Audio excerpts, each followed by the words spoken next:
को आज भी हरियाणा में सरनेम नहीं पता होगा। और ना ही जाटों ने उनको उस तरीके से माना। देवी बंसीलाल एक एक्सेप्शन है, लेकिन चौधरी देवीलाल जब तक वो रहे उस चीज़ पर, उनका भी आप देखिए उनकी राजनीति का अंत किसने किया? उनकी फैमिली होने के, परिवार आ गया और परिवार के झगड़े चले और मिला के, तो इन परिवारों ने अंततः किसान राजनीति का अंत करने में इन लोगों की बड़ी भूमिका रही है। और कहीं भी देख लो आप पूरे देश में यही हालात है। अब आपने प्रश्न किया कि अब इनका होगा क्या? अब जाट समाज को ये सोचना चाहिए कि जो उनकी सामाजिक छवि है, वो खुद कहते हैं कि हम 36 बिरादरी के भाईचारे में यकीन करते हैं। नंबर 2, हम बहुत उदार हैं, लिबरल हैं, हम और लोगों को एकोमोडेट कर सकते हैं। तो अब तक जो परिवार उनके इन बुनियादी गुणों का इस्तेमाल नहीं कर रहे थे और अपनी दादागिरी चला रहे थे, वो तो लगभग इस समय साइडलाइन कर दिए गए। तो अब जाट समाज में एक ऐसा नेतृत्व उभरना चाहिए। मैं आपको प्रैक्टिकल सॉल्यूशन बता रहा हूँ जो 21वीं सदी के जाट समाज की आवश्यकताओं को समझे। 1921 में जनगणना हुई थी रोहतक जिले की, और उसमें जो किसानों की संख्या, मतलब पूरी संख्या तो 7 लाख के आसपास थी टोटल, तो उसमें जाट समुदाय 30% था, 2 लाख के 2-2.25 लाख, और उसमें से केवल 80,000 लोग ऐसे थे जो जमींदार कहलाते थे, जिनके पास ज़्यादा ज़मीन थी, बाकी सब टेनेंट्स और पीजेंट्स थे। जाट समाज का जो ये नेतृत्व है जिस पर हम चर्चा कर रहे हैं, उन गरीब जाटों को भी साथ लेके नहीं चल पाया। ये आप मतलब शोध का विषय है, आप एक वीडियो में समाहित करना चाह रहे हो चीज़, इसलिए मैं धीरे धीरे उन तमाम चीज़ों को ला रहा हूँ। तो जाट पॉलिटिक्स अब तब बदलेगी जब इन परिवारों के दायरे से बाहर आएगी और समाज के, जाट समाज के जो नए युवा लोग हैं वो आएंगे और वो इंश्योर करेंगे कि उनके जो और समूह हैं दुनिया भर के, वो उनको परहेज नहीं करना, उनको पंजाबी से भी परहेज नहीं करना, ब्राह्मण से भी नहीं करना, किसी से नहीं करना, उनको सबको साथ जोड़ना पड़ेगा। और वो क्षमता है, लेकिन इन परिवारों का एक और दुर्भाग्य आप देखिए जाट समाज का सबका, कि ये किसी को उभरने भी नहीं देते। इनकी ये स्थिति है कि ये आ गया तो यहाँ खतरा पहुंचाएगा, ये वाला आ गया तो यहाँ खतरा पहुंचाएगा। इस चुनाव में भी जम के अपने संभावित प्रतिद्वंदी को खत्म किया गया। ये राजनीति नहीं भी नहीं हर आदमी करता, मैंने आपको बताया था पहले, पंडित भगवत दयाल शर्मा ने सबको खत्म किया था, खुद खत्म हो गए इस चक्कर में। हाँ, पंडित जी बहुत संभावित अच्छे नेता थे। उन्होंने सारे नेताओं की भ्रूण हत्या करी, मारा जाके सबको मरवाया, अंत क्या हुआ? खुद खत्म हो गए। तो उससे प्रेरणा लेनी चाहिए। हो सकता है 10-15-20 साल राजनीति कर लो, लेकिन अंततोगत्वा आप अपने समाज का भी नुकसान करते हो और आपकी राजनीति जो है वो एक, उससे लोग घृणा करने लगते हैं। इस चुनाव में भी जो लेटेस्ट हुआ, जिसके बाद हम सोचने को मजबूर हुए कि वजह क्या हुई, उसके बाद भी देखिए भारतीय जनता पार्टी ने, सबको पता था Hooda is coming back chief minister, कोई डाउट था इसमें? नहीं, कुछ नहीं था।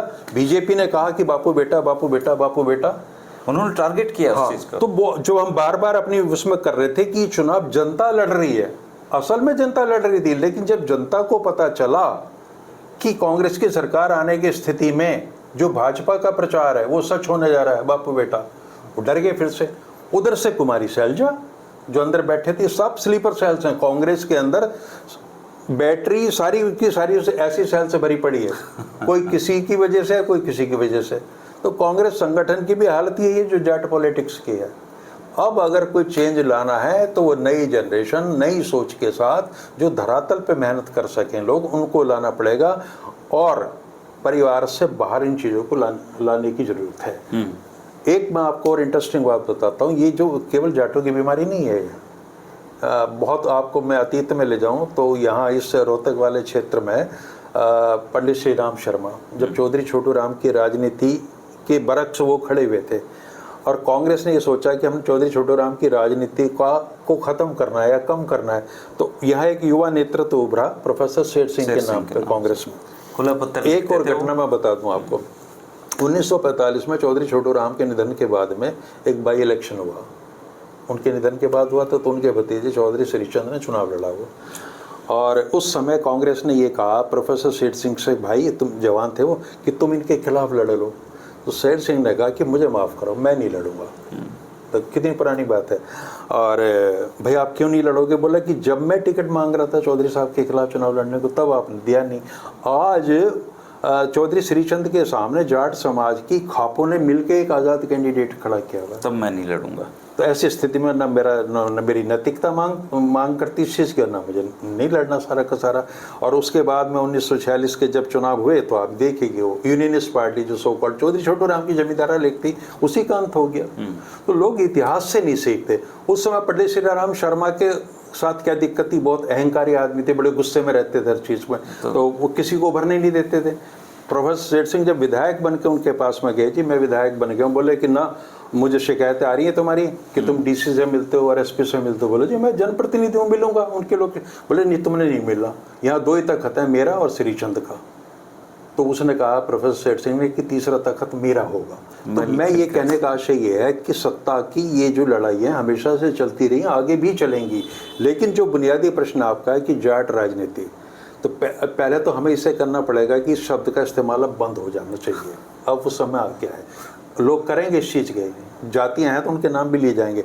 अब जाट लीडरशिप ऐसी हो जिसके अंदर वो ये क्षमता हो कि सब लोगों को समाहित कर ले। दूसरे क्या होता है, ये जो चमचे होते हैं ना सपोर्टर्स, ये नाश करते हैं।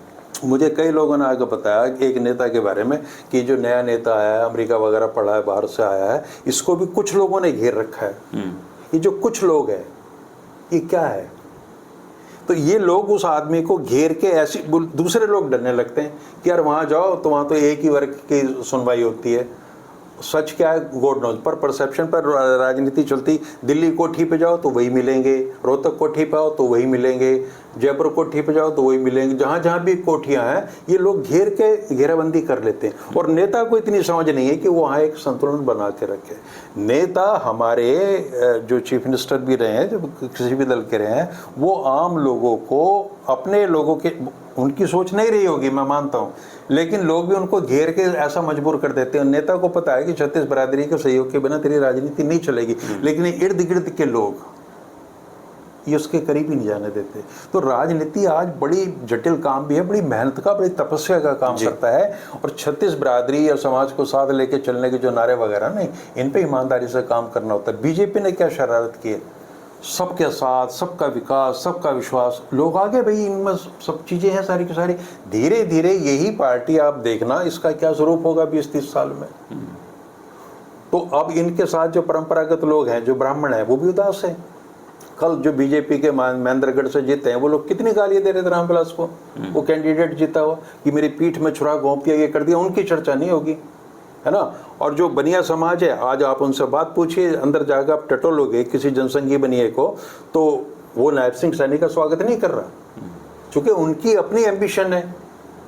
तो हर जाति इस तरह का चाहती है कि हमारा चीफ मिनिस्टर बने, और अब वो न्यूमेरिकल स्ट्रेंथ पर डिपेंड करेगा। जाट को संख्या कम तो है नहीं है, 27-28%। अगर कोई भ्रम है कि भविष्य में केवल सरकारें इनको पूरी तरह हटा के बना लोगे, नहीं। अब क्या समीकरण बनेंगे आने वाले समय में, कैसे होगा। 19 मैं कल गिन रहा था, 19 तो अब भी जीत के आए हैं। हाँ, तो नहीं, मैंने एक शायद आपसे किसी वीडियो में बात भी कही होगी, और शायद मैंने कहीं कही है बात कि Haryana badly needs Jat party, कि आज हमें चौधरी देवीलाल जैसा कोई आदमी चाहिए।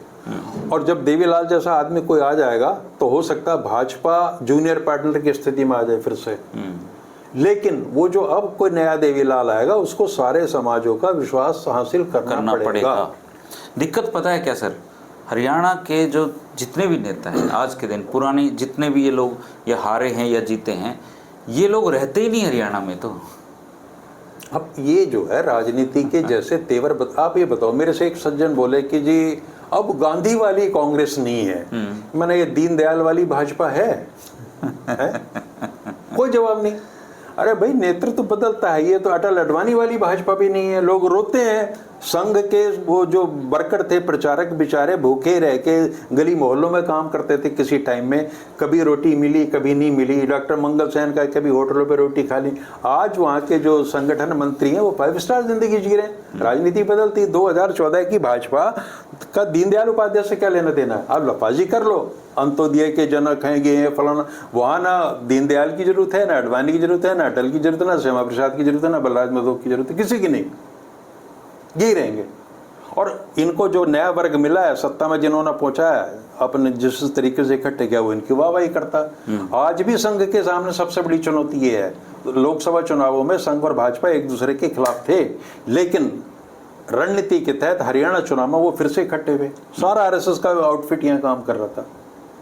तो ये लोग समझते हैं कि हमारे अगर कोई बड़ी चुनौती है तो हमें छोटे मतभेद बना के इकट्ठे हो जाते इस हैं। बार जो पिछड़ी जातियां थी उनके दिमाग में जो इनका जो पॉलिटिकल कैंपेन था वो यही था कि जाट आ जाएंगे, इनको डराया क्या? अच्छा, वो डर जायज था, वो गलत नहीं था। इधर भी आप देखिए ना, शैलजा क्या कह रही थी, हाँ। भाई कांग्रेस भी तो डरा रही है। अगर कांग्रेस किसी समझदारी से काम लेती, कोशिश की राहुल गांधी ने, पर वो उसमें कामयाब नहीं हुए, तो भाजपा इसका फायदा तो उठाएगी।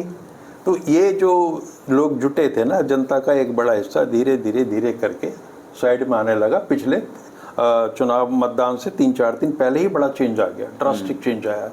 हवाएं ऐसी बदलती, इसीलिए उससे पहले का आप देखिए तो सब ये मान कर चल रहे थे, लेकिन इस नुकसान को बहुत बड़ा नहीं मान रहे थे। नंबर गेम ही है सर। वैसे अगर वोटिंग प्रतिशत आप लें तो कोई बिल्कुल भी फर्क नहीं है। देखो, ये मन बहलाने वाली बात है।